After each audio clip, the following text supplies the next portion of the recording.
May 24, 2011, a woman who had not been photographed in 85 years died in a New York hospital room. She was 104 years old. She had lived in that hospital for the past 20 years. Despite owning 3 multi-million-dollar mansions she refused to visit. Her room was sparse, institutional, decorated with a few paintings and a collection of dolls. The view from her window overlooked nothing remarkable. When the hospital staff cleaned out her belongings, they found something unexpected. Cashier's checks totaling over $5 million made out to nurses, doctors, and hospital employees. Gifts she had given but that had never been cashed. The recipients had been too uncomfortable to accept such extraordinary sums from an elderly patient. Within weeks of her death, the lawyers would discover something far more shocking. Her estate was valued at over $300 million. She owned a 42-room apartment on Fifth Avenue that had been empty for 60 years.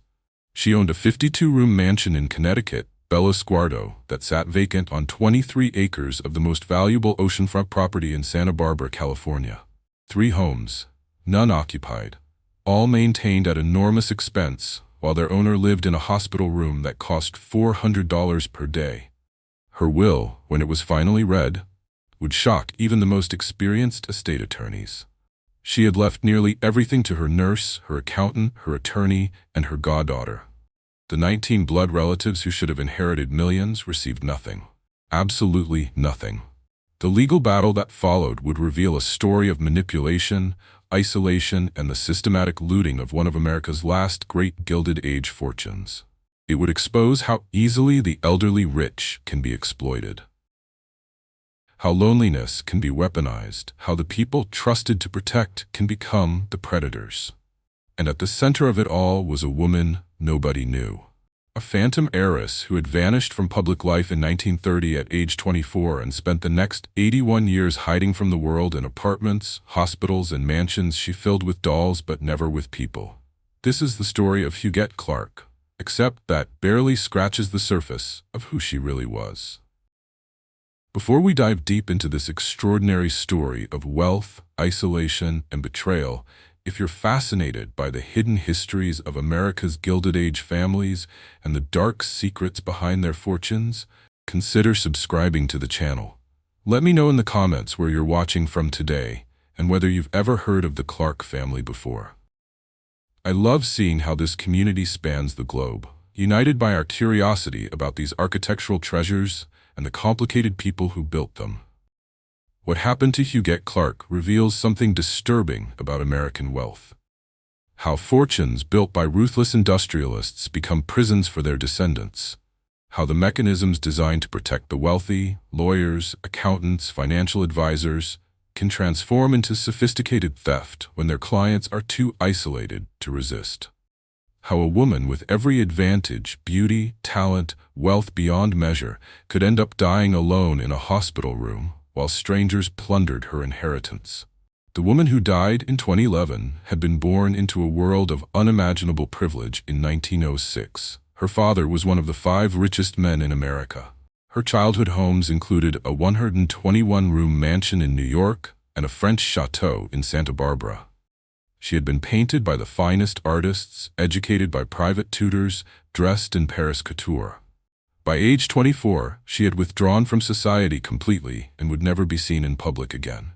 For 81 years she lived in seclusion, so complete that when she died, most people assumed the Clark family had died out decades earlier.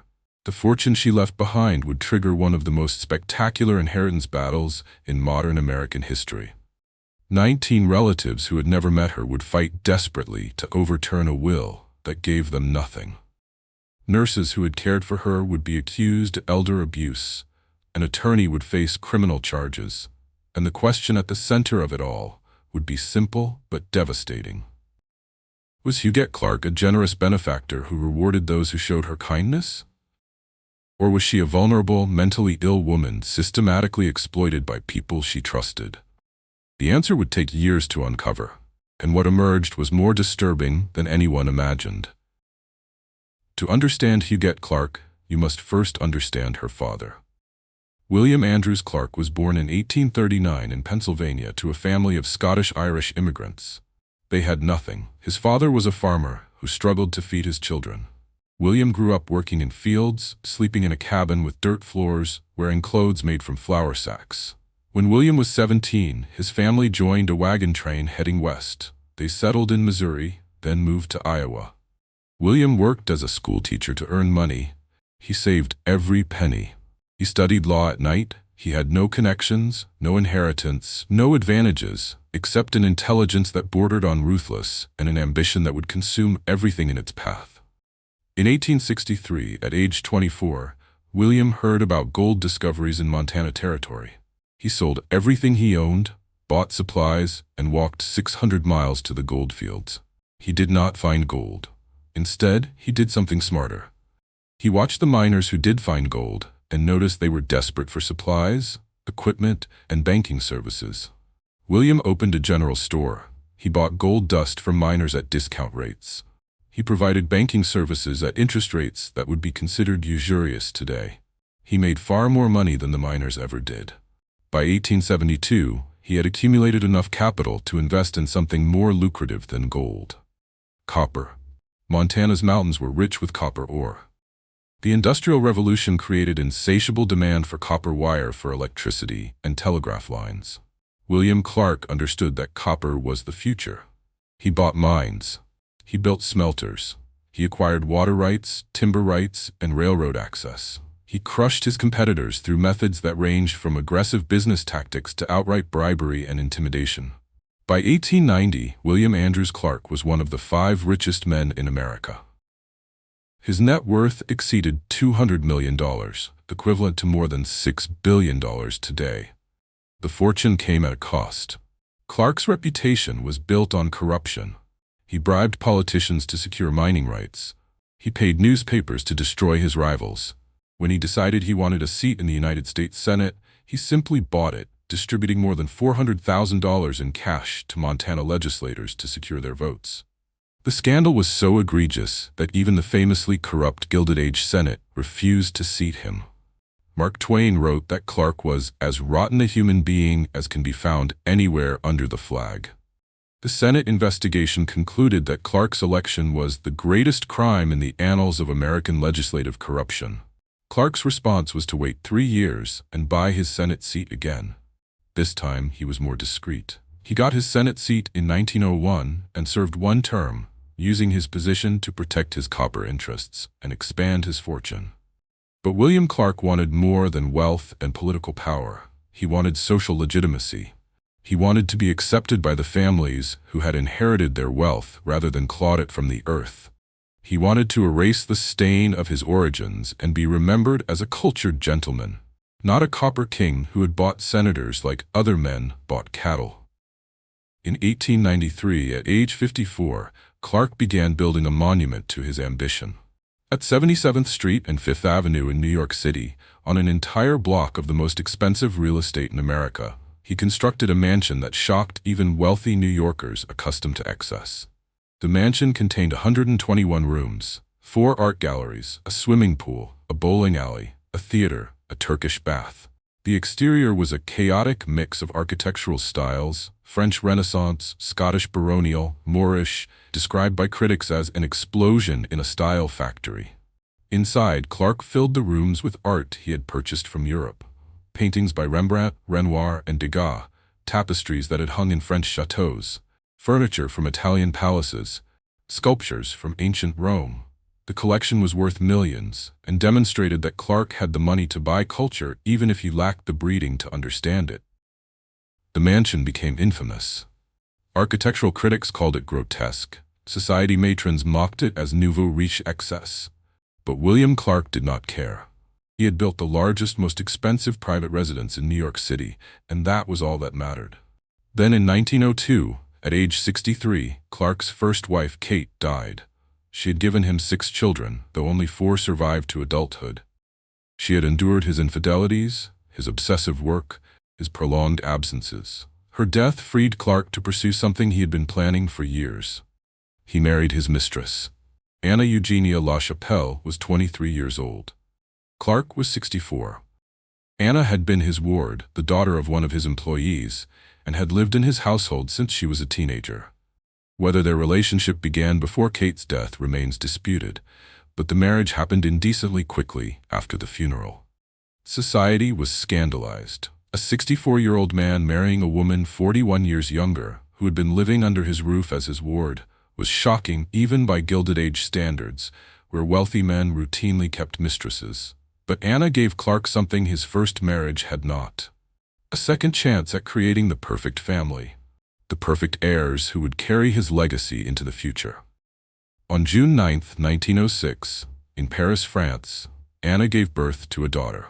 They named her Huguette Marcel. The name was French, elegant, aristocratic, everything William Clark wanted his daughter to embody. 1 year later, Anna gave birth to another daughter, Andrée.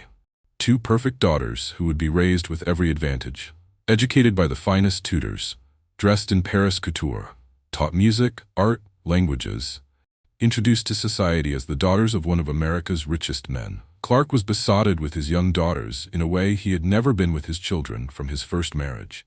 He commissioned paintings of them. He bought them dolls from France, Japan, Germany. He indulged their every whim. He promised them the world, and he had the money to deliver it. But the world he built for them was also a cage. The Clark mansion on Fifth Avenue became their prison, luxurious but isolating. Anna, young and insecure about her position in society, kept her daughters close. She did not allow them to attend school with other children. She hired private tutors. She controlled their social interactions. Huguette and Andrée grew up in a bubble of wealth so complete that they barely understood the world outside their mansion walls. They spoke French with their mother. They studied music and art. They played with their dolls in rooms filled with priceless paintings. They had everything except normalcy, friendship, or any preparation for the reality that wealth could not buy immortality. In 1919, disaster struck. Andrée, just 16 years old, contracted meningitis. The infection ravaged her body. The finest doctors in New York tried everything. William Clark, who could buy anything, could not buy his daughter's life. Andrée died on September 14, 1919. The funeral was private. The grief was profound. Anna never recovered from losing her younger daughter. William, already in his 80s, became withdrawn, and Huguette, just 13 years old, learned the lesson that would define her entire life. Everyone she loved would eventually leave her. Loss was inevitable. The only protection against pain was to never let anyone close enough to hurt her. Huguette Clark spent her teenage years becoming the person her parents wanted her to be: beautiful, accomplished, cultured. By age 18, she was stunning. She had inherited her mother's delicate features, her father's intelligence, and the poise that came from a lifetime of private tutors and cultural education. She played the harp beautifully. She painted with real talent. She spoke fluent French. She collected dolls with a passion that seemed charming in a young woman, less so as she aged, but continued the hobby for 80 more years. William Clark, now in his 80s, wanted to see his daughter settled, married to someone appropriate, someone who would protect her and the fortune she would inherit. He began vetting potential suitors with the same ruthlessness he had once applied to business rivals. The man he eventually approved was William MacDonald Gower. Gower was from a respectable family. His father had been a lawyer. Gower himself was a law student at Columbia University. He was handsome, educated, and appropriately deferential to the Clark family fortune. Huguette was 22 years old when she married Gower on August 18, 1928. The wedding was private, held at the Clark mansion with only family present. No announcements appeared in the society pages. Anna Clark, fiercely protective of her daughter's privacy, ensured the marriage remained a family affair. The honeymoon was spent in Europe. Huguette and Gower traveled to Paris, visited the French Riviera, toured Italy. It should have been a romantic beginning to married life. Instead, it was a disaster.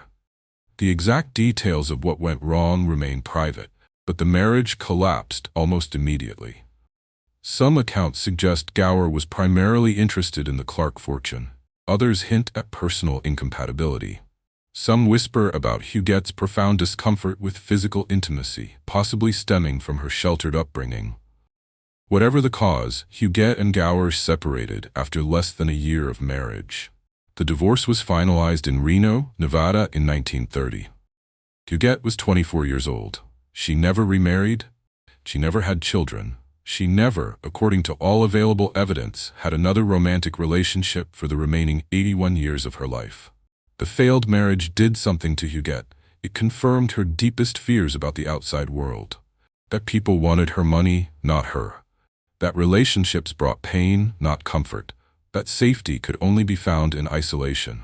In 1930, the same year her divorce was finalized, Huguette made a decision that would define the rest of her life.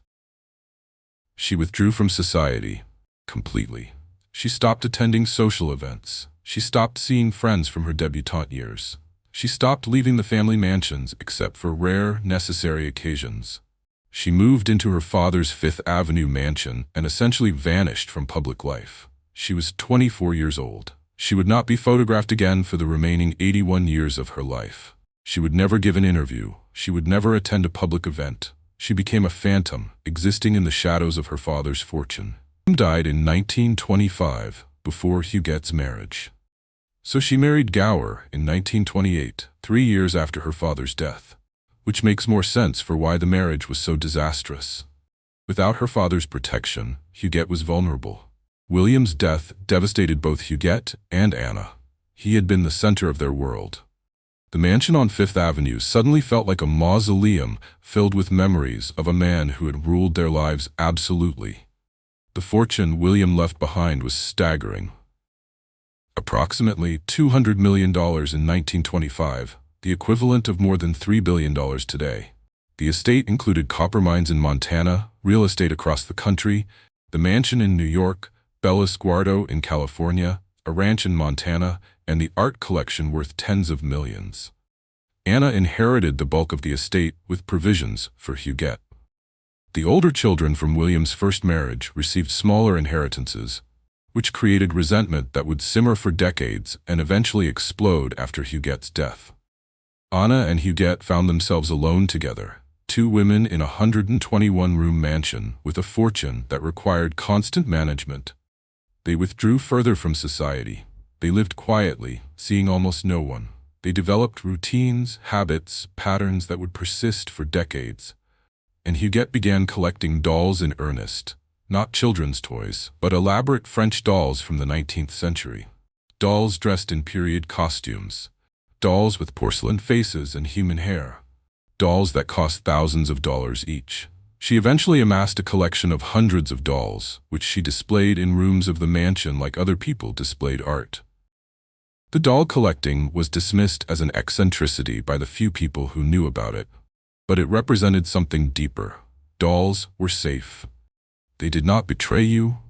They did not die. They did not want your money. They were perfect companions for a woman who had learned that human relationships brought only pain.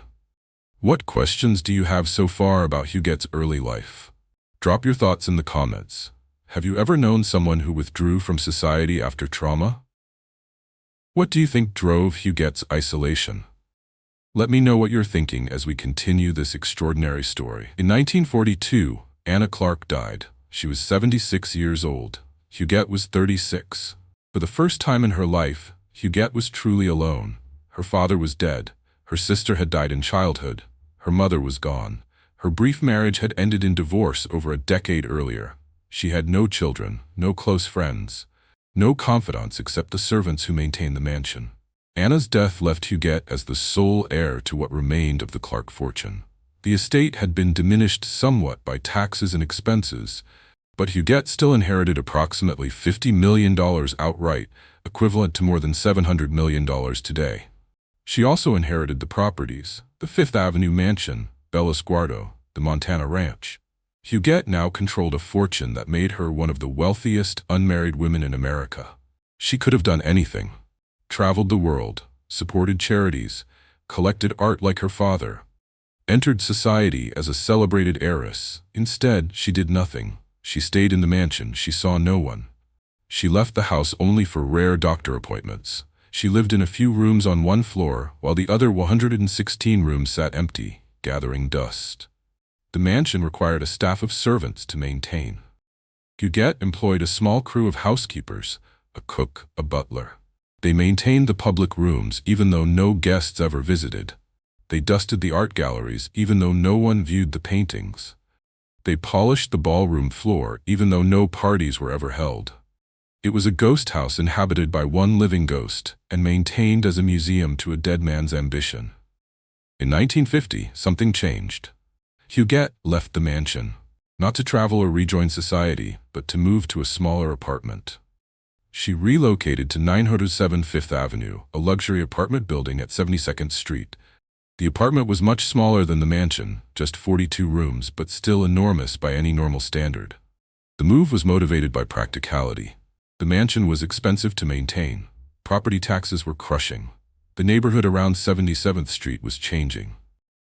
And perhaps Huguette found the mansion too full of ghosts, her father's presence still dominating every room. But here's what's extraordinary. Huguette did not sell the mansion. She did not rent it. She simply left it empty. She continued paying the property taxes, the maintenance costs, the staff salaries to maintain a building she would never visit again. The mansion sat empty for the next 13 years. In 1955, the building was finally demolished. The land was so valuable that even leaving it vacant for years, Huguette could eventually sell it for millions. But the waste was staggering. 13 years of property taxes and maintenance on a 121-room mansion that no one inhabited. The pattern would repeat itself. Huguette moved to the 42-room apartment at 907 Fifth Avenue, but she did not occupy most of those rooms either. She lived in 3 rooms: a bedroom, a sitting room, and a small room for her dolls. The other 39 rooms sat empty. She did not entertain. She did not host parties. She saw almost no one except her doctor, her lawyer, and a few servants. The apartment was maintained like the mansion had been: staff cleaning rooms that were never used, windows that were never opened. In Santa Barbara, Bella Sguardo sat empty. This was perhaps the saddest waste of all. Bella Sguardo, Beautiful View, in Italian, was a 52-room mansion on 23 acres of oceanfront property with views of the Pacific that would make anyone weep with envy. The estate included formal gardens, a Japanese tea house, tennis courts, a swimming pool. William Clark had built Bella Sguardo in 1933. Wait, no. He died in 1925. Let me correct that. William built Bella Sguardo in the early 1900s as a summer estate. It was meant to be the family's escape from New York winters, a place where Anna and the girls could enjoy the California climate. Huguette visited Bella Sguardo as a child and loved it. But after Anna's death, she never returned. Not once. For 60 years, Bella Sguardo sat empty. The staff maintained it perfectly. Gardeners tended the grounds. Housekeepers dusted the rooms. The pool was cleaned even though no one swam in it. The gardens were manicured even though no one walked through them. The annual cost of maintaining Bella Sguardo exceeded $1 million. For 60 years. That's $60 million spent maintaining a house that no one lived in, that the owner would never visit, that existed only as a monument to what might have been. Why did Huguette keep these properties? Why not sell them and live more simply? The answer reveals something essential about her psychology. Selling would have required making decisions, interacting with real estate agents, allowing strangers into her spaces. It would have required engagement with the world. Keeping them empty was easier. It required nothing except money, which she had in abundance. The properties became frozen in time, preserved exactly as they had been when her parents were alive. They were not homes. They were museums to a lost family, maintained at extraordinary cost by a woman who preferred memory to reality. Huguette's isolation deepened over the decades. By the 1970s, she had not left her apartment in years. She communicated with her staff through notes. She spoke on the phone to her lawyer and accountant, but rarely saw them in person. She had no friends, no visitors, no social life whatsoever. Her days followed rigid routines. She woke late, often near noon. She spent hours painting, working on canvases that no one except her staff would ever see. She played her harp, though her skill had deteriorated from lack of practice. She arranged and rearranged her doll collection, dressing them in different outfits, creating elaborate tableaus. She watched television, old movies primarily, nothing modern. She read Japanese manga and collected anime figurines, a strange hobby for an elderly heiress, but one that brought her joy. She ordered clothes from catalogs but never wore them, leaving them in boxes in empty rooms. She ate simple meals prepared by her cook. She maintained her appearance meticulously, her hair and makeup perfect even though no one saw her. She slept in a bed that cost thousands but looked like something from a modest bedroom. It was a life of extraordinary privilege and crushing loneliness. A woman who could afford anything but chose nothing, who owned mansions but lived in 3 rooms, who had the world at her fingertips but had spent 50 years hiding from it. And then in 1991, at age 85, something happened that would change the final 20 years of her life. Something that would transform her isolation from mere eccentricity into exploitation. She checked into a hospital and never left. In 1991, Huguette Clark was diagnosed with skin cancer. The diagnosis was serious but treatable. Her doctor recommended a hospital stay for surgery and recovery. Huguette, who had not left her apartment in years, reluctantly agreed. She checked into Doctors Hospital on the Upper East Side of Manhattan. The hospital was known for catering to wealthy patients who wanted privacy and comfort. Huguette's room was private, quiet, away from the bustle of the main wards. The surgery was successful. The cancer was removed. Within weeks, she was cleared to go home. Her doctor signed discharge papers. The hospital administration expected her to leave. Huguette refused. She told her doctor she felt safer in the hospital. The apartment felt too large, too empty. The hospital had nurses, staff, people who checked on her. She wanted to stay a little longer. Days became weeks. Weeks became months. Huguette remained in the hospital even though she was medically ready to leave. She paid the daily rate, approximately $400 per day, out of pocket. The hospital, delighted to have a wealthy patient who caused no trouble and paid in cash, allowed her to stay. 1 month became 6 months. 6 months became a year. Huguette was still in the hospital. She had created a small nest in her room. She brought in her dolls. She had her harp delivered. She arranged her paintings on the walls. She transformed the hospital room into a miniature version of her apartment. The staff found her delightful. She was polite, grateful, generous. She tipped nurses hundreds of dollars for small favors. She bought birthday gifts for the hospital employees. She remembered everyone's names and asked about their families. Unlike most hospital patients, she never complained. She did not demand attention. She did not ring her call button constantly. She simply existed in her room, painting, playing her harp, talking on the phone to her lawyer and accountant. In 1993, Doctors Hospital closed. The building was being converted to condominiums. Huguette was forced to relocate. Her doctor arranged a transfer to Beth Israel Medical Center, a larger hospital in Manhattan. Huguette moved to Beth Israel, bringing her dolls, her harp, her paintings, and she stayed. For the next 18 years, she would live in Beth Israel until her death in 2011. 20 years in total spent living in hospitals despite owning 3 mansions and having no medical reason to be there. The hospital administration was uncomfortable with the arrangement. Huguette was not sick. She did not require medical care. She was occupying a bed that could have been used for actual patients. But she paid her bills promptly, never caused problems, and had excellent lawyers who made it clear that any attempt to discharge her against her will would result in litigation. So Huguette stayed. She established routines. She befriended the nursing staff. She created relationships with the hospital employees that became the closest thing to friendship she had experienced in decades. And this was where the exploitation began. Subtle at first. A nurse would mention financial difficulties, and Huguette would write a check for $5,000. A doctor would admire one of her paintings, and Huguette would give it to him. An accountant would suggest a gift to show appreciation, and Huguette would agree.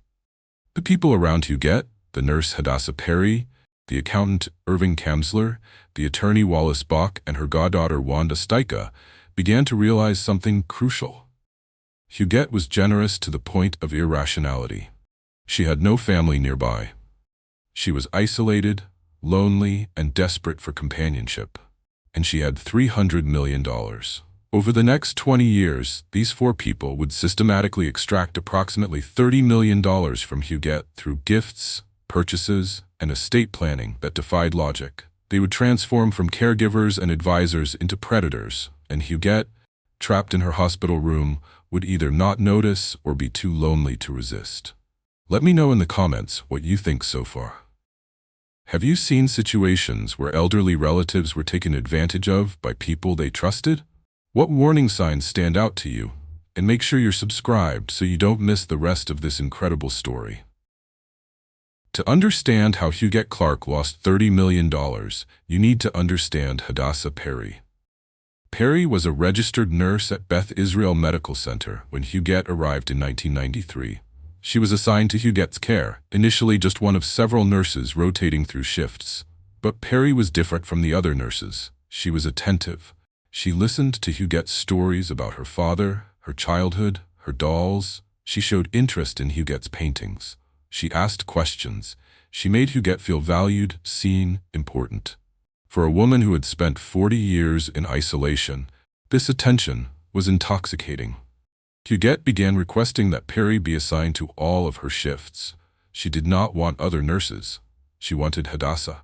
The hospital accommodated this request. Perry began working exclusively for Huguette, becoming a private duty nurse rather than a staff nurse. Huguette paid Perry's salary directly, plus generous bonuses and gifts. Over time, Perry became more than Huguette's nurse. She became her companion, her confidant, the person Huguette spent more time with than anyone else in the world. They spoke in French together. Perry brought her own daughters to visit Huguette. Huguette bought gifts for Perry's children, expensive jewelry, designer clothes, vacations. Perry encouraged this generosity. When Huguette mentioned wanting to buy Perry a gift, Perry would suggest specific items. A Cartier bracelet, a vacation to Europe, a car. Huguette, desperate to keep Perry happy, to keep her coming back, agreed to everything. The gifts escalated. In 1997, Huguette gave Perry $50,000 as a Christmas bonus. In 1998, she gave $100,000. By 2000, the annual gifts exceeded $500,000. These were not small tokens of appreciation. These were life-changing sums being transferred from a patient to her nurse. The hospital knew, the administration knew, Perry's supervisors knew, but no one intervened. Huguette was competent. She was making these gifts voluntarily. And frankly, the hospital benefited from having a wealthy patient who paid her bills and caused no trouble. In 2001, Huguette bought Perry a house, not a small house, a $1.2 million property in Brooklyn. Huguette paid cash. She put the deed in Perry's name.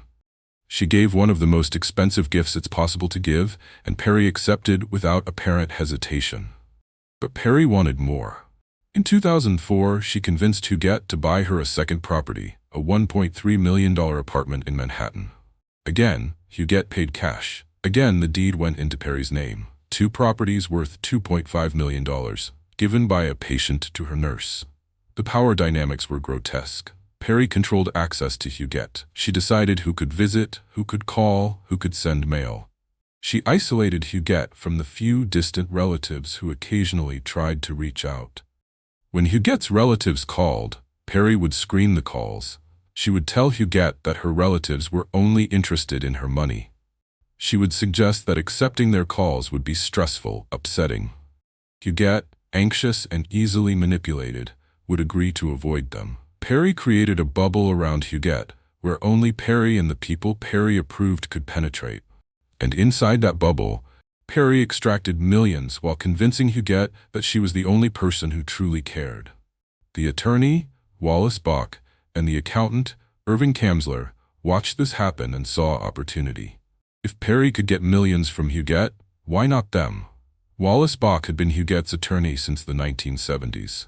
He handled her legal affairs, managed her properties, dealt with tax issues. He was paid well for his services, earning hundreds of thousands of dollars annually in legal fees. But Bach wanted more. He saw how Huguette rewarded Perry and began positioning himself as more than just a lawyer. He became her advisor, her representative, the person who made decisions when Huguette was too anxious or uninterested to make them herself. Bach had enormous power. He held power of attorney for Huguette's affairs. He could sign documents on her behalf. He could access her bank accounts. He could make financial decisions without explicit approval for each transaction. This power should have come with enormous responsibility. Attorneys are fiduciaries. They have a legal and ethical obligation to act in their client's best interest, not their own. Bach violated this obligation repeatedly over 2 decades. In 1997, Bach convinced Huguette to pay for his daughter's wedding. The cost? $200,000. Huguette had never met Bach's daughter. She was not invited to the wedding, but Bach suggested it would be a kind gesture, and Huguette agreed. In 2001, Bach asked Huguette to forgive a loan he had taken from her estate. The amount? $500,000. Huguette agreed. The loan simply vanished, converted from debt into a gift. Bach's most egregious manipulation involved Bellosguardo. Remember, this was the 52-room mansion in Santa Barbara that had sat empty for 60 years.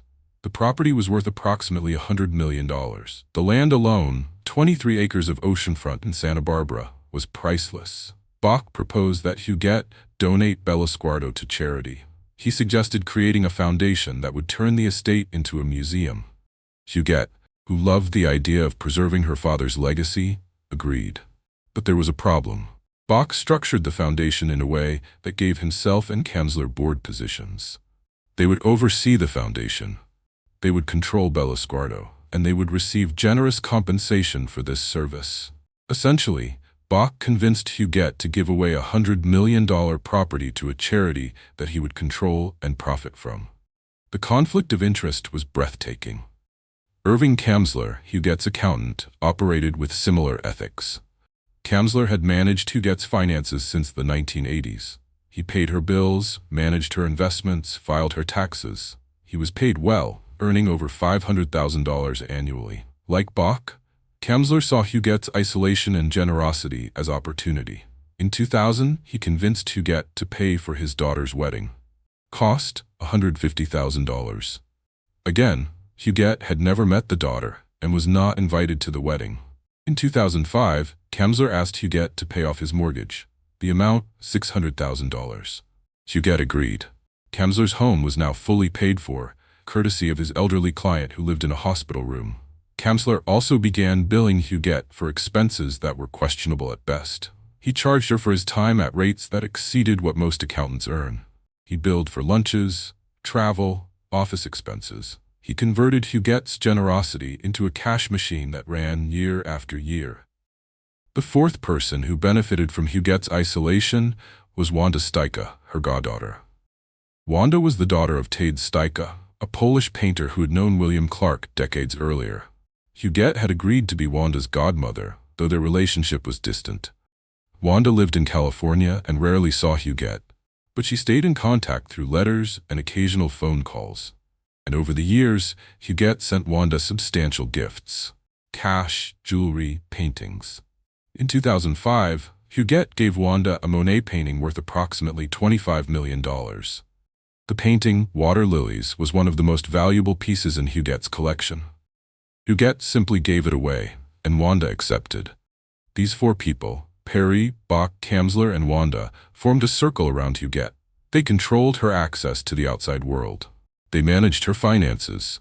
They made decisions about her properties, and they extracted millions while convincing Huguette that they were the only people who truly cared about her.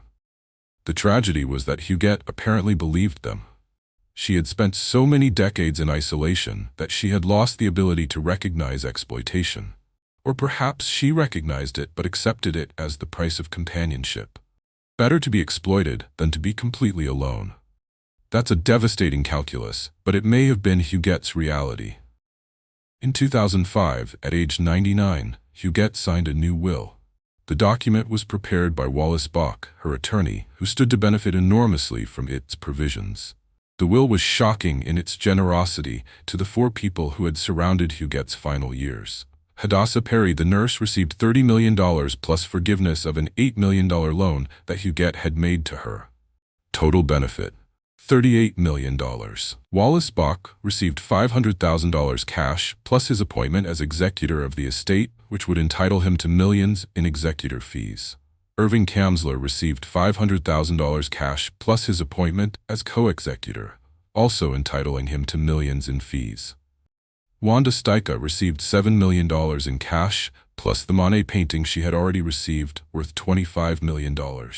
The total bequests to these four people exceeded $70 million. But the most shocking provision was not what they received. It was what Huguette's blood relatives received. Nothing. Absolutely nothing. Huguette had 19 distant relatives, grandchildren and great-grandchildren of her half-siblings from William Clark's first marriage. These relatives were not close to Huguette. Most had never met her. But under New York intestacy law, if Huguette had died without a will, these relatives would have inherited her entire estate, approximately $300 million. The 2005 will disinherited them completely. It left them nothing and explicitly stated that this was intentional. Huguette did not want her father's descendants from his first marriage to receive her money. Instead, the will directed that the bulk of her estate, approximately $230 million after the specific bequests, should be used to create a foundation to maintain Bellascardo as a museum and art center. The foundation would be governed by a board that included Bach, Kamsler, and others they selected. They would receive generous compensation for serving on this board. Essentially, Huguette's fortune would be used to create an institution that her lawyer and accountant would control and profit from indefinitely. The will was signed on March 24, 2005. Huguette was 99 years old, living in a hospital room, isolated from everyone except the four people who benefited most from her generosity. The will was witnessed by hospital employees who later testified they were uncomfortable with the circumstances but felt pressured to comply. What makes this will particularly troubling is that it was not Huguette's first will. 6 weeks earlier, in February 2005, Huguette had signed a different will. That earlier will left $5 million to Perry and small bequests to others, but left the bulk of the estate to her relatives. Bach convinced Huguette to revoke that will and sign the new one that disinherited her relatives completely and gave him and his co-conspirators millions. The circumstances suggest undue influence at minimum, possibly elder abuse. But proving undue influence legally is extraordinarily difficult. Huguette was competent. She understood what she was signing. She wanted to reward the people who had shown her kindness. That she was being manipulated, that their kindness was motivated by greed, that she was a victim, would require evidence beyond the will itself. Huguette lived for 6 more years after signing the 2005 will. She remained in Beth Israel Medical Center. Her health declined slowly. She developed infections, required oxygen, spent more time sleeping, but mentally she remained relatively sharp, almost until the end. Perry continued to care for her, extracting final gifts. In 2010, 1 year before Huguette's death, Perry convinced her to give another $5 million. Huguette's wealth was being drained, year after year, by people who had convinced her they loved her. On May 24, 2011, Huguette Marcelle Clark died in her hospital room at Beth Israel Medical Center. She was 104 years old. She had lived in hospitals for 20 years. She had not set foot in any of her 3 mansions for decades. She died surrounded by dolls, with Hadassah Perry at her bedside holding her hand. Perry would later describe Huguette's death as peaceful. She said Huguette was ready to go, that she had lived a long life and was tired.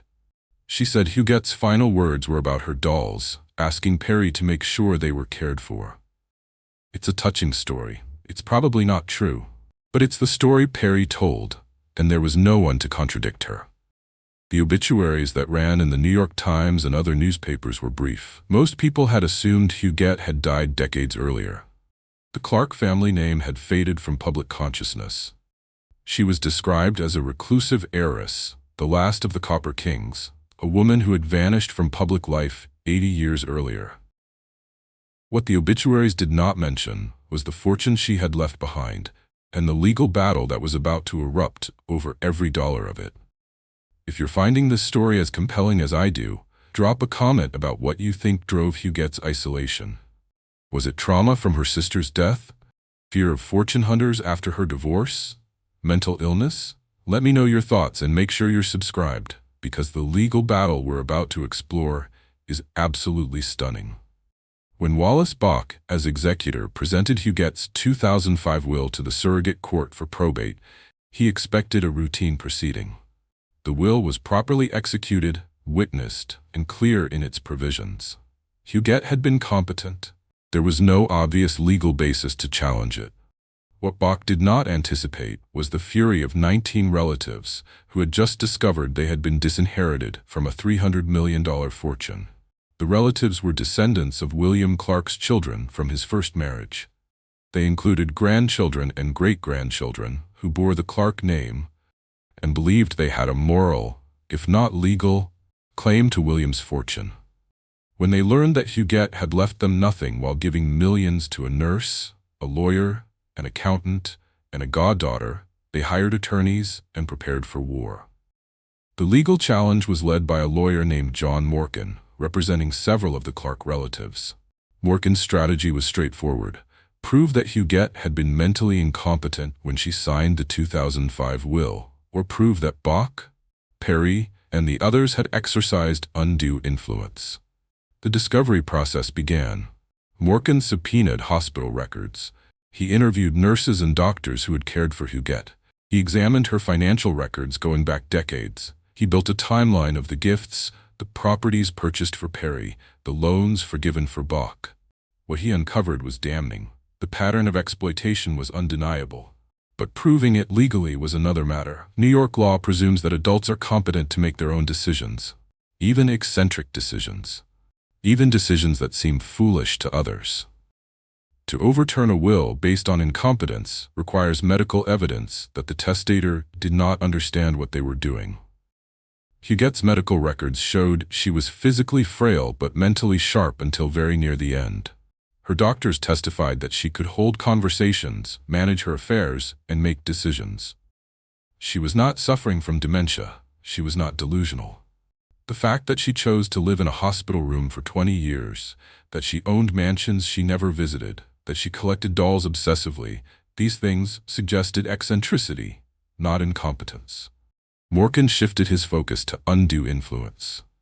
This legal doctrine recognizes that even competent people can be manipulated by those they trust. If someone in a position of power over a vulnerable person uses that power to benefit themselves, courts can void transactions. The challenge was proving that Bach and Perry had actually exercised undue influence, rather than simply receiving generous gifts from a grateful client.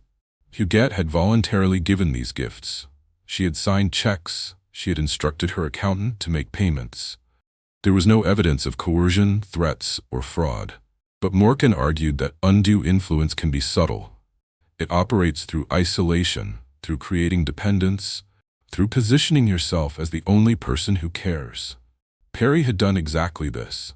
She had isolated Huguette from her relatives. She had convinced Huguette that only Perry truly cared. She had created a situation where Huguette was emotionally dependent on her, and then Perry had accepted $38 million from that dependent, isolated woman. If that's not undue influence, what is? The case went to trial in 2013. The proceedings were covered extensively by media outlets fascinated by the story of the reclusive heiress and the nurse who had allegedly exploited her. Perry testified. She described her relationship with Huguette as genuine friendship. She said she had loved Huguette, that they had been close, that the gifts were Huguette's idea, not hers. She said she had tried to refuse the gifts, but Huguette insisted. This testimony was immediately contradicted by evidence. Perry had not tried to refuse anything. She had actively solicited gifts. She had told Huguette exactly what properties she wanted. She had accepted $38 million without any documented attempt to protect Huguette from her own generosity. Bach testified. He defended the 2005 will as representing Huguette's true wishes. He said she hated her relatives, that she did not want them to inherit, that she wanted to create a foundation to preserve her father's legacy. But Morkan pointed out that the foundation Bach had created gave Bach himself enormous power and compensation. The conflict of interest was obvious. Bach had drafted a will that benefited himself while claiming to serve his client's interests. Kamsler testified. His testimony was the weakest. He had clearly accepted payments that went far beyond reasonable accounting fees. He had billed Huguette for personal expenses. He had convinced her to pay off his mortgage. Wanda Steika did not testify. She settled before trial, agreeing to return $11.5 million in exchange for being dismissed from the case. Her settlement was seen as an admission that her bequest was indefensible. The trial lasted weeks. Hundreds of documents were introduced, dozens of witnesses testified. The jury heard about the empty mansions, the dolls, the 20 years in a hospital room, the systematic extraction of millions. And then in September 2013, something unexpected happened. The case settled. The settlement that resolved the Clark estate battle was announced on September 24, 2013. The terms were stunning in their complexity and their implications. The 2005 will was essentially thrown out. The provisions leaving millions to Perry, Bach, and Kamsler were voided. But rather than reverting to intestacy, which would have given everything to the 19 Clark relatives, the settlement created a compromise. The Clark relatives received $34.5 million to divide among themselves. This was approximately 10% of the estate, far less than they would have received under intestacy, but far more than the nothing they had been left in the will. Hadassah Perry received nothing beyond what she had already been given during Huguette's life. The $30 million bequest in the will was voided, but she got to keep the two properties worth $2.5 million that Huguette had bought her, plus all the other gifts she had received over the years. Wallace Bach received nothing. His $500,000 bequest was voided. He was removed as executor and received no executor fees.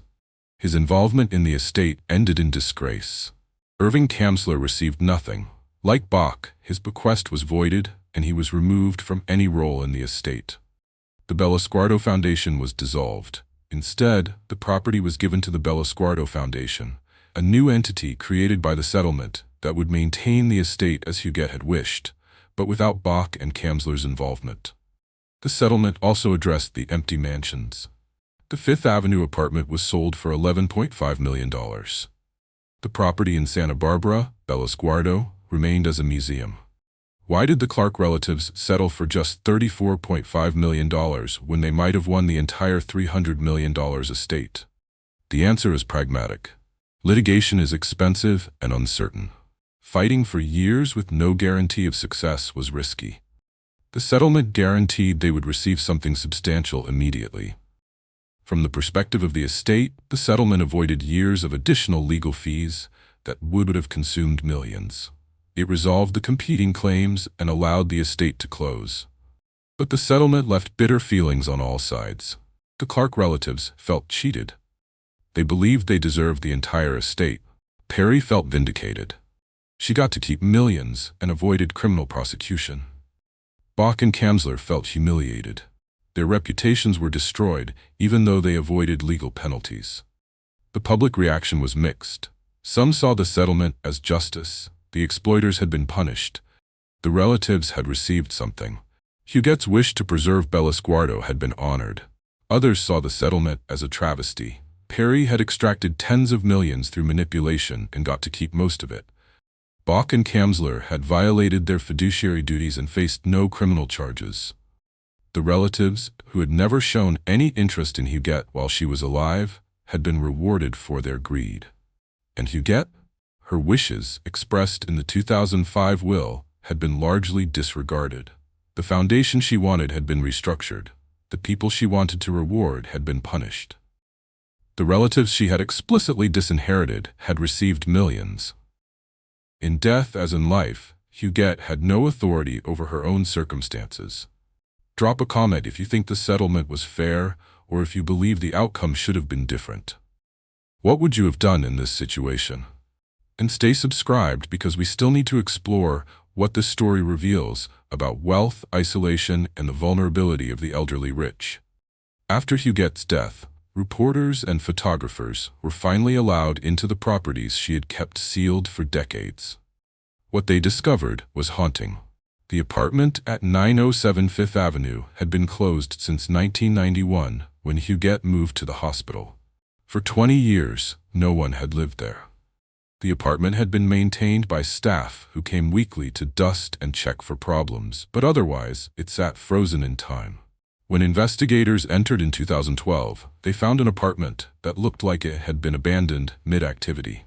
Newspapers from 1991 sat on tables. Magazines lay open as if someone had just set them down. Huguette's harp stood in the corner, a layer of dust covering its strings. But the most haunting discovery was the dolls. Hundreds of them. They filled entire rooms, arranged in elaborate displays. French dolls from the 19th century, dressed in period costumes. Japanese dolls in silk kimonos. Porcelain dolls with perfect painted faces. Each doll had been carefully maintained. Their clothes were pristine. Their hair was styled. They sat in miniature furniture, arranged as if hosting eternal tea parties. It was a child's playroom, except the child was a 104-year-old woman who had died in a hospital room. Photographers documented everything. The images that appeared in newspapers showed an apartment that was both luxurious and profoundly sad. Beautiful furniture covered in dust. Expensive paintings hanging on walls that no one had looked at in decades. Rooms full of things and devoid of life. In the bedroom, Huguette's clothes still hung in the closet. Designer dresses from the 1980s and 90s, many never worn, tags still attached. Shoes in boxes. Dozens of pairs that had never touched pavement. It was the wardrobe of a woman who had planned to live normally, but had instead retreated into isolation. The apartment was appraised and sold. The furnishings, the dolls, the artwork, all of it was cataloged and either sold or donated.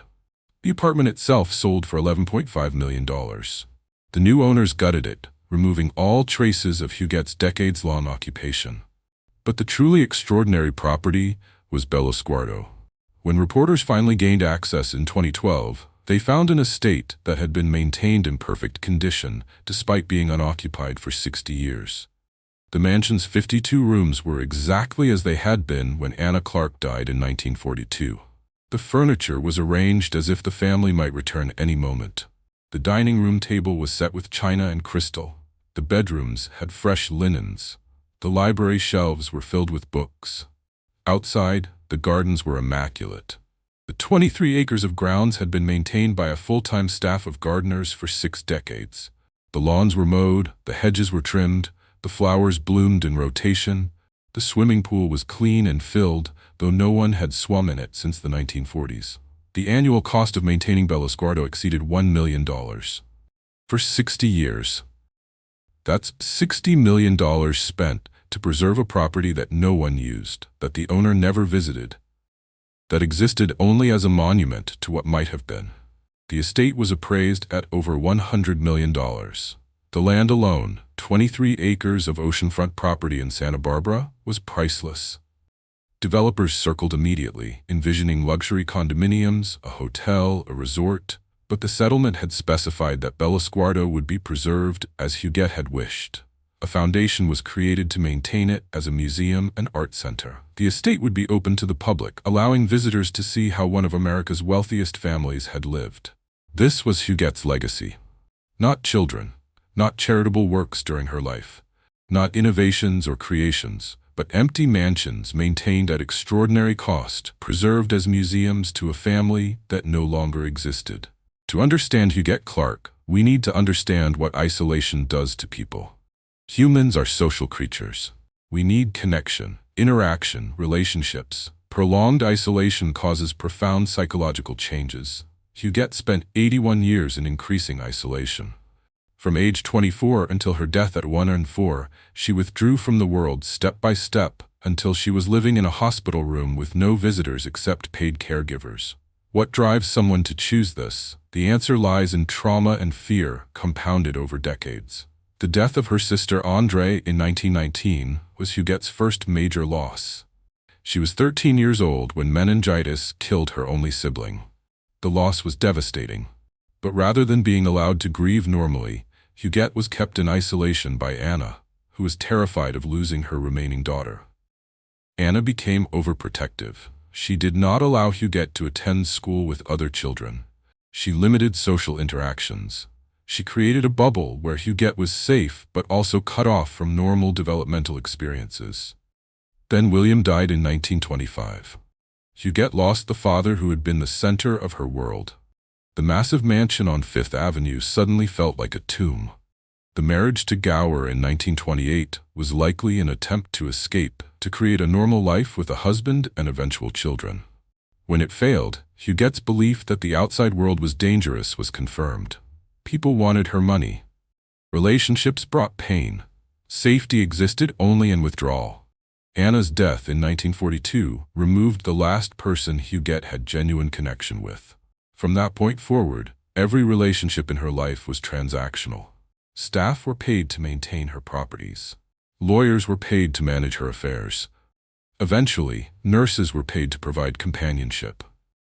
Huguette never learned to form relationships based on mutual respect and genuine affection.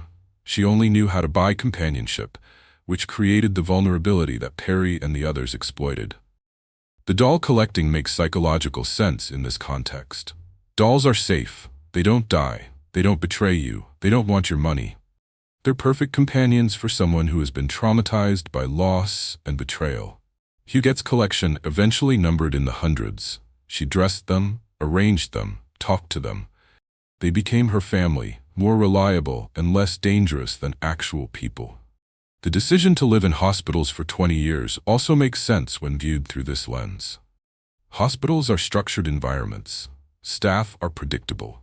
Routines are established. There's always someone nearby, but interactions are professional and bounded. For someone terrified of both abandonment and exploitation, a hospital offers a strange kind of safety. You're never alone, but you're also never truly intimate with anyone. Huguette's tragedy was not that she was mentally ill in any clinical sense. She was not delusional. She was not schizophrenic. She understood reality perfectly well. Her tragedy was that she was traumatized by loss and never received help to process that trauma. Instead, she adapted by withdrawing. And once you start withdrawing, it becomes increasingly difficult to re-engage. Each year of isolation makes the outside world more frightening. Eventually, the isolation itself becomes the prison. Huguette's story is not unique. Across America, wealthy elderly people are systematically exploited by caregivers, attorneys, accountants, and relatives who should be protecting them. The mechanisms of this exploitation are well established. First, isolate the victim. Convince them that most people in their life are untrustworthy. Position yourself as the only reliable ally. Second, create dependency. Become indispensable. Handle all their affairs.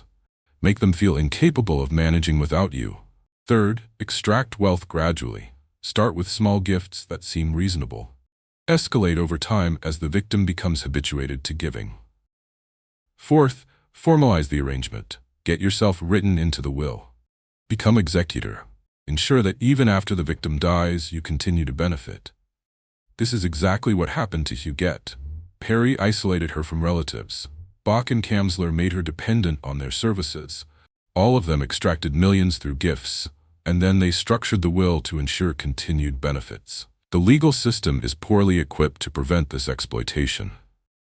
Laws protecting the elderly assume that old people will be obviously incapacitated, drooling, and unable to recognize their own children. But many elderly people remain mentally sharp, even as they become psychologically vulnerable. Huguette was competent. She could balance her checkbook. She remembered names and dates. She could hold intelligent conversations. By legal standards, she was fine. But she was also profoundly lonely, traumatized by loss, and desperate for companionship. These psychological vulnerabilities made her easy to exploit, but they were not legal incompetence. The financial exploitation of elderly Americans is estimated to cost $36 billion annually. Most cases never reach court. Most victims never receive justice. The exploitation continues because it's profitable and the penalties are minimal. In Huguette's case, Perry faced no criminal charges. Bach and Kamsler faced no criminal charges. They lost their positions and their bequests, but they kept most of what they had already extracted. The settlement was a financial inconvenience, not a punishment. This sends a clear message. Exploiting the elderly rich is low risk and high reward. If you're caught, you might have to return some of the money, but you'll probably keep most of it, and you'll avoid prison. What would meaningful reform look like? Mandatory reporting of large gifts from elderly clients to caregivers. Strict limits on bequests to non-family members who provided care. Criminal penalties for attorneys and accountants who exploit vulnerable clients. None of these reforms exist at the federal level. Some states have stronger protections than others, but enforcement is spotty. The elderly rich remain sitting targets for sophisticated exploitation. Before we move to the final section, I want to hear from you. What do you think should happen to people who exploit the elderly? What reforms would make a difference? Drop your thoughts in the comments and make sure you're subscribed so you don't miss the conclusion of this story. The settlement of Huguette Clark's estate in 2013 was not the end of the story. The legal aftershocks continued for years as various parties fought over the details of implementation. The first major issue was the disposition of Bellosguardo. The settlement had specified that the property would become a museum and art center, but the details were vague. Who would run it? How would it be funded? What would happen to the art collection?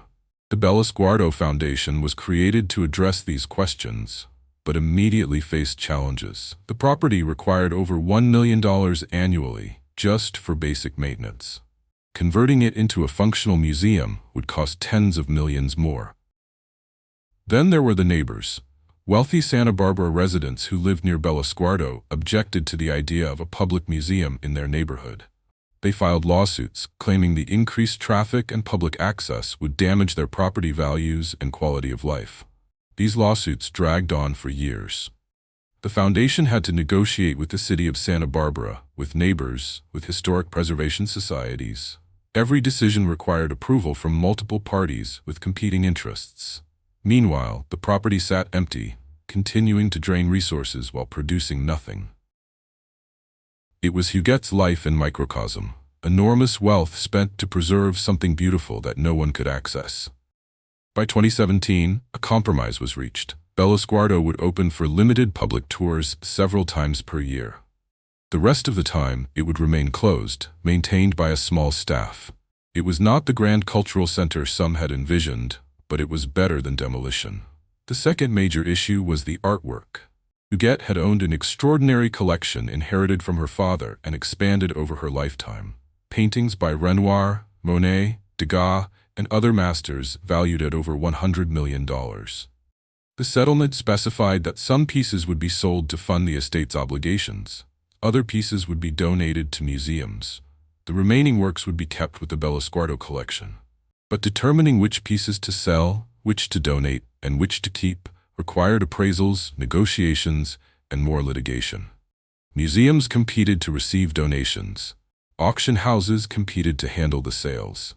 Every decision was contested. In 2014, several major pieces were auctioned at Christie's. A Monet water lily painting sold for $27 million. A Renoir sold for $23 million. The sales generated tens of millions for the estate, but also marked the final dispersal of William Clark's carefully assembled collection. The third issue was the distribution to the Clark relatives. The settlement had awarded them $34.5 million collectively, but dividing this among 19 people with varying degrees of relationship to William Clark proved contentious. Some relatives argued they deserved larger shares because they were closer blood relations. Others argued for equal distribution. The disputes required additional mediation and legal fees. Ultimately, the distribution was based on a formula that weighted closer relatives more heavily. The exact amounts each relative received were not made public, but estimates suggest the largest shares were approximately $5 million, the smallest around $500,000. For people who had expected to inherit $300 million, these sums were disappointing. But for people who had been left nothing in the will, it was better than the alternative. Of all the participants in the Clark estate drama, Hadassah Perry generated the most public anger. She was the nurse, the caregiver, the person who should have protected Huguette, but instead exploited her. In 2012, the New York Attorney General's office investigated Perry for possible elder abuse charges. The investigation examined the $30 million in gifts, the properties Huguette had purchased for her, the loans that had been forgiven. The question was whether Perry's conduct rose to the level of criminal elder abuse. New York law defines elder abuse as knowingly depriving an elderly person of property through fraud, deceit, or undue influence. Perry argued that she had committed no fraud. Huguette had given the gifts voluntarily. Perry had never lied to Huguette or stolen from her. The gifts were expressions of gratitude from a generous woman to someone who had provided companionship and care. This argument was legally persuasive, even though it was morally dubious. The prosecutor's office concluded that while Perry's conduct was unethical, It did not meet the criminal standard for elder abuse. No charges were filed. Perry kept the two properties worth $2.5 million that Huguette had bought for her. She kept the hundreds of thousands in cash gifts she had received over the years. She kept the jewelry, the cars, the vacations. The settlement voided her $30 million bequest in the will, but she had already extracted millions during Huguette's life. Her total benefit from the relationship exceeded $10 million. Public reaction was furious. How could someone who had so obviously exploited a vulnerable woman face no consequences? How was this legal? The answer reveals a fundamental problem in American law. The standard for criminal elder abuse is high, requiring proof of fraud or force. Subtle manipulation, creating dependency, isolating someone from their family, these tactics are legal unless accompanied by outright lies or threats. Perry gave several interviews defending herself. She claimed to have loved Huguette, to have been her genuine friend, to have provided comfort in her final years. She said the gifts were Huguette's idea and that she had tried to refuse them. These claims were contradicted by documentary evidence, but Perry stuck to her story. She portrayed herself as a victim of vindictive relatives who were angry that Huguette had preferred her nurse to her blood family. Some people believed her. Others saw her as a predator who had gotten away with elder abuse. The truth, as usual, was probably more complex. Perry likely did care about Huguette in some way. Spending 18 years as someone's primary companion creates genuine connection. But that connection was thoroughly corrupted by financial incentives. Perry accepted millions from someone who was psychologically dependent on her, and that acceptance was unethical, regardless of whether it was technically legal. The fates of Huguette's attorney and accountant were somewhat harsher than Perry's, though still far short of meaningful punishment. Wallace Bach, the attorney who had drafted the 2005 will that benefited himself and his co-conspirators, was removed as executor and denied his bequest. He was also reported to the New York State Bar Association for potential ethics violations. The Bar Association conducted an investigation into whether Bach had violated his fiduciary duties as an attorney. The evidence was damning. He had drafted a will that gave himself and his associates millions while disinheriting Huguette's relatives. He had positioned himself as executor, ensuring ongoing fees. He had accepted hundreds of thousands in gifts from a client who was isolated and dependent on his services. These actions violated multiple provisions of the New York Rules of Professional Conduct. Attorneys are forbidden from taking substantial gifts from clients unless the client receives independent legal advice. Attorneys must avoid conflicts of interest. Attorneys must not draft instruments in which they are beneficiaries unless the client is independently represented. Bach violated all of these rules. In 2015, the Bar Association issued a public censure, a formal reprimand that became part of his permanent record. But he was not disbarred. He was not suspended from practice. He received a written scolding and nothing more. Bach continued practicing law, though his reputation was destroyed. Few clients wanted an attorney who had been publicly accused of exploiting an elderly woman for millions.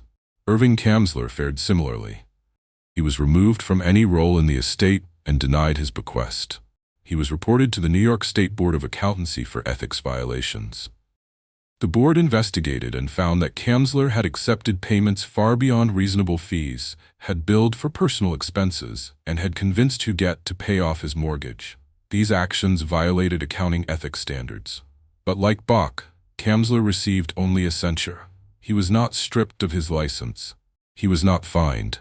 He received a formal reprimand and continued working. Both men kept what they had already extracted from Huguette during her life.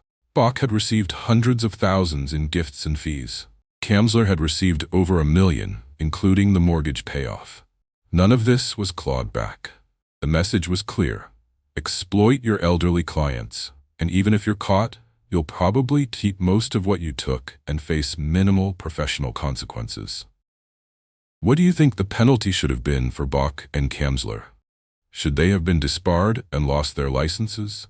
Should they have faced criminal charges? Let me know in the comments what you think justice would have looked like in this case.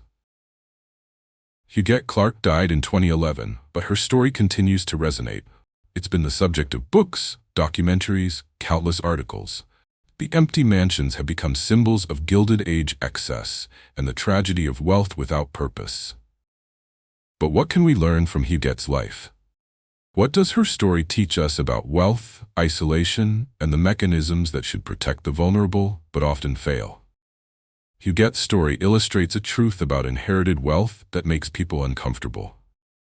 Money, especially enormous money, can be a prison as much as a privilege. William Clark spent his life accumulating a fortune through ruthless ambition.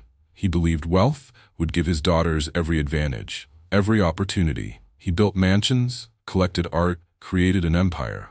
But what he actually created was a trap. Huguette inherited wealth so vast that it separated her from normal human experience. She could afford anything but could not afford to trust anyone. She had every material comfort but no genuine relationships. The fortune that was meant to protect her became the thing that made her most vulnerable. Every person who entered her life had a financial incentive to exploit her. Every friendship was suspect. Every kindness might be motivated by greed. This is the curse of inherited wealth. It creates isolation. It attracts predators. It makes genuine connection nearly impossible because you can never be sure if people value you or your money. Huguette responded by withdrawing completely. If everyone wanted her money, she would avoid everyone. If relationships were dangerous, she would have none. If the world was full of predators, she would hide. This response was logical but tragic. She protected her fortune by sacrificing her life. She died with $300 million, but without love, friendship, or purpose. Huguette's exploitation was possible because the professionals who should have protected her, her lawyer and accountant, chose to exploit her instead. This represents a fundamental failure of professional ethics. Attorneys and accountants are fiduciaries. They have a legal and moral obligation to put their clients' interests ahead of their own. When they violate this obligation, the entire system of professional responsibility breaks down. Bach and Kamsler saw an elderly, isolated, generous woman and decided to get rich. They billed excessive fees. They accepted inappropriate gifts. They positioned themselves to benefit from her death. And when they were caught, they faced minimal consequences. This sends a terrible message to other professionals. Exploit your vulnerable clients, and even if you're caught, you'll probably keep most of what you took. The penalties are a slap on the wrist. The rewards are millions. Meaningful reform would require harsher penalties. Attorneys who exploit elderly clients should be disbarred, not censured. Accountants who violate their fiduciary duties should lose their licenses, not receive written warnings. And both should face criminal prosecution for elder abuse. Currently, professional discipline is handled by state boards that are dominated by members of the profession.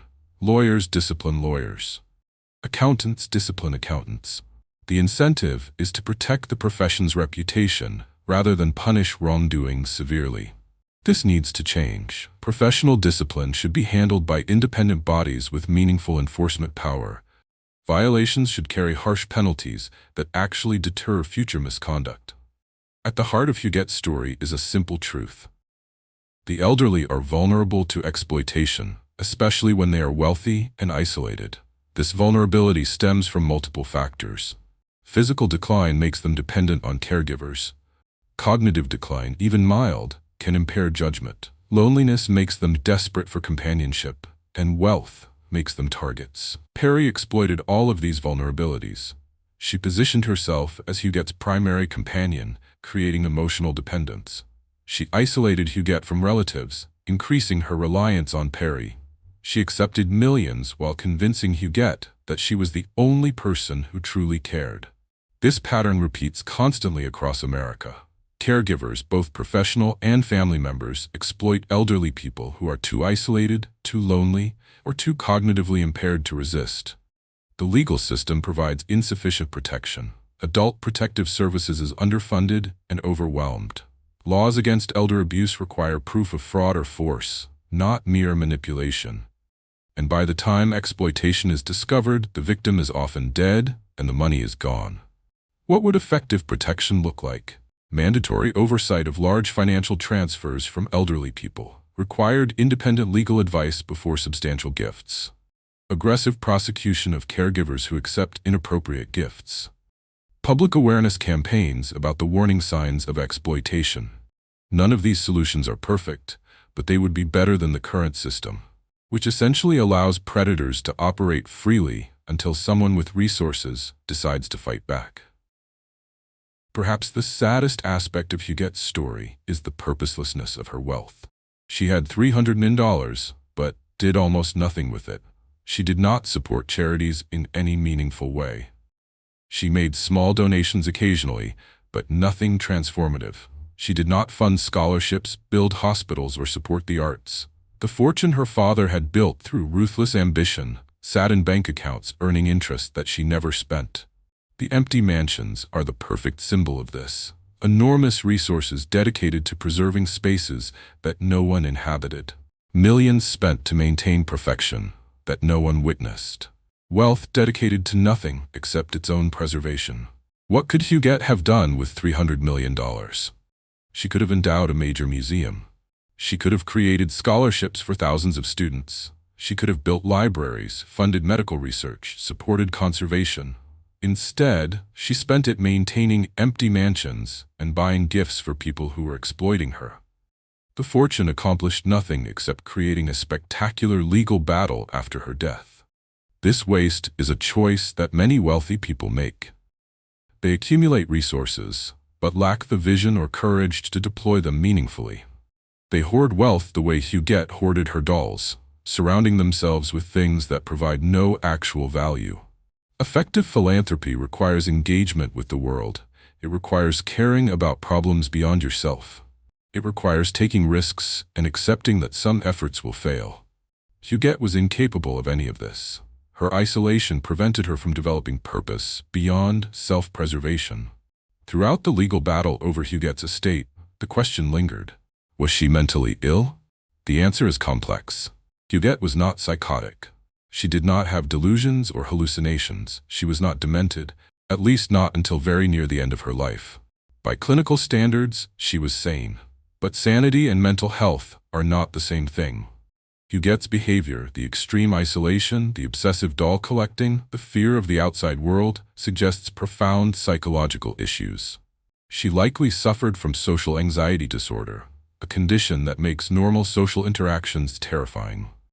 She may have had obsessive-compulsive tendencies, evidenced by her rigid routines and collections. She certainly had trauma from her sister's death and her failed marriage that was never processed or treated. In the early 20th century, when Huguette was young, mental health treatment was primitive and stigmatized. Women who sought psychiatric help were often institutionalized. Huguette would have been terrified of appearing mentally unstable, so she never sought treatment. Instead, she managed her anxiety through avoidance. She withdrew from situations that made her uncomfortable, which was essentially all situations involving other people. This avoidance provided short-term relief, but deepened her isolation and worsened her condition over time. By her final decades, Huguette's isolation was so complete that breaking it would have been nearly impossible, even with intensive treatment. She had spent 60 years building walls between herself and the world. Tearing them down would have required confronting decades of fear and trauma. Modern understanding of mental health might have offered Huguette help. Anxiety disorders are treatable with therapy and medication. Trauma can be processed through specialized treatment. But Huguette lived in an era when these options either did not exist or were deeply stigmatized. So she suffered alone, surrounded by dolls and empty mansions, convinced that isolation was safety and that the world beyond her walls was dangerous. In some ways, she was right. The world did eventually exploit her. But her protection came at the cost of ever living a meaningful life. In all the legal battles, all the analysis, all the moral judgment, it's easy to lose sight of a simple question. What did Huguette actually want? Her 2005 will suggests she wanted to reward the people who showed her kindness. Perry had spent 18 years with her. Bach and Kamsler had managed her affairs for decades. Wanda had stayed in touch when her relatives had not. Maybe Huguette genuinely wanted these people to benefit from her fortune. The fact that her will was influenced by manipulation does not mean her feelings were entirely fake. She may have truly believed these people cared about her. She may have wanted to express gratitude, even if that gratitude was based on a fundamentally exploitative relationship. But there's another possibility. Maybe Huguette didn't really care what happened to her money. Maybe by the end, she was so detached from material concerns that the fortune meant nothing to her. She had spent decades not spending her wealth. She lived in a hospital room when she owned mansions. She wore hospital gowns when she had closets full of designer clothes. The money was abstract to her, numbers in accounts managed by other people. If that's true, then the battle over her estate was fought over something she didn't value. The lawyers, the relatives, Perry, Bach, and Kamsler, all fighting desperately over money that meant nothing to the woman who had owned it. This interpretation is almost sadder than exploitation. It suggests that Huguette's final gift to the world was a fortune she didn't care about, fought over by people she barely knew, distributed according to compromises she would never have understood. Her true legacy is not the money. It's the empty mansions, the dolls, the hospital room where she died. It's the story of a woman who had everything except the one thing that matters most: meaningful connection to other human beings. Before we wrap up, I want to hear your final thoughts. What's the most important lesson from Huguette's story? What would you want people to remember about her? Drop your comments below and let me know. And if you found this story as fascinating as I did, please consider subscribing so you don't miss our future deep dives into the forgotten stories of America's Gilded Age. Huguette Clark died in 2011, but her story remains relevant today. Elder exploitation is increasing as America's population ages. The baby boomer generation, the wealthiest generation in American history, is entering old age. They are targets for exactly the kind of exploitation Huguette experienced. The mechanisms have evolved. Modern predators use sophisticated tactics: digital manipulation, financial scams, psychological abuse. But the fundamental dynamic remains the same: isolate, create dependency, extract wealth. Families need to watch for warning signs: elderly parents who suddenly become secretive about finances, new friends who appear and immediately become influential, large gifts or transfers that seem out of character, changes to wills shortly after meeting new advisors. Professional caregivers, attorneys, and accountants need stricter oversight. Laws need to be strengthened to make elder exploitation easier to prosecute. And society needs to recognize that protecting the elderly requires more than just laws. It requires community, family engagement, and willingness to intervene when exploitation is suspected. Huguette's story also raises questions about the purpose of extreme wealth. If $300 million brings only isolation and exploitation, what's the point? Would Huguette have been happier with less money and more genuine relationships? This question challenges American assumptions about success. We celebrate wealth accumulation. We admire billionaires. We assume that more money equals more happiness. But Huguette's life suggests the opposite. Her wealth became a prison that destroyed her ability to live normally. Perhaps the lesson is not that wealth is bad, but that wealth without purpose is meaningless.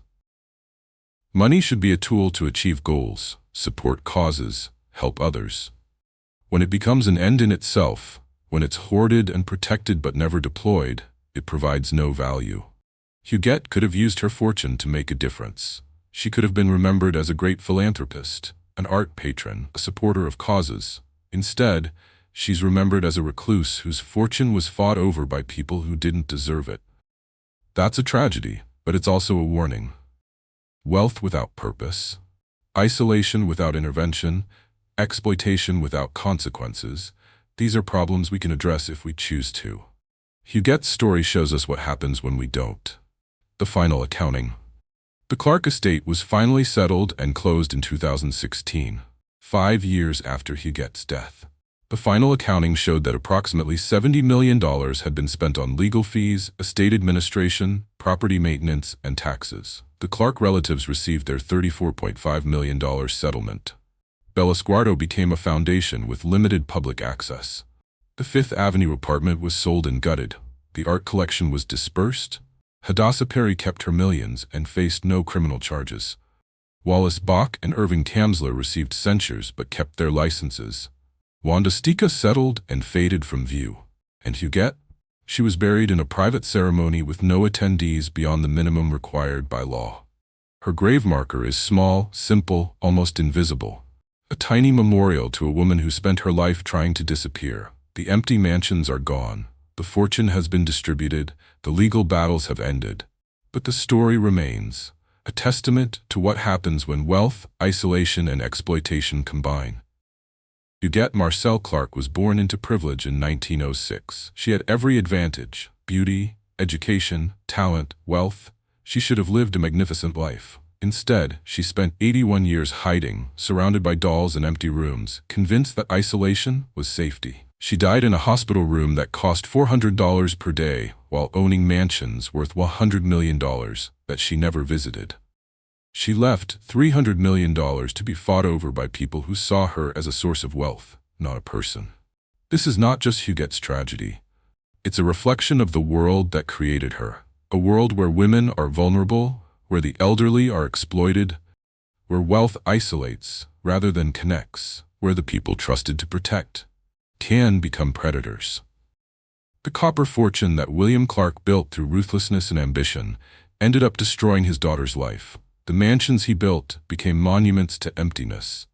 The legacy he hoped to create became a cautionary tale. If there's redemption in this story, it's in the telling. By understanding what happened to Huguette, by recognizing the warning signs, by demanding accountability from those who exploit the vulnerable, we can perhaps prevent future tragedies. Huguette Clark deserves to be remembered not as a crazy recluse or a victim or a failed heiress. She deserves to be remembered as a woman who struggled with trauma and mental health in an era that offered no help, who made choices that seemed protective but became imprisoning, who died alone because she was too afraid to live among others. Her empty mansions have been sold or converted to museums. Her fortune has been distributed. But her story endures, a reminder that money cannot buy safety, that isolation cannot protect you from pain, and that the greatest luxury is not wealth, but genuine human connection. Thank you for joining me on this deep dive into one of the most fascinating and tragic stories of America's Gilded Age. If you found this compelling, please like this video, leave a comment sharing your thoughts, and subscribe to the channel so you don't miss our future explorations of the hidden histories behind America's greatest fortunes. The stories we don't tell are often the ones that matter most.